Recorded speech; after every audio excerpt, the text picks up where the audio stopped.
Yaktım ocaklar duman tütmüyor.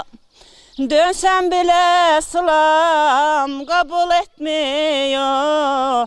Şu gurbetin yollarından usandım.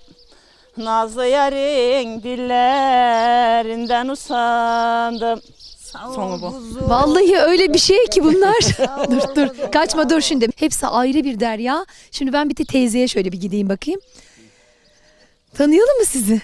Evet. İsminiz nedir efendim? Saadet Donmuş. Akrabalığınız var mı? Dayımın torunu. Dayınızın torunu akraba.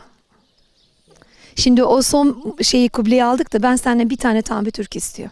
Ey benim gönlümün nazlı çiçeği, gülüşün ellere yasın bana mı? Kim öğretti sana böyle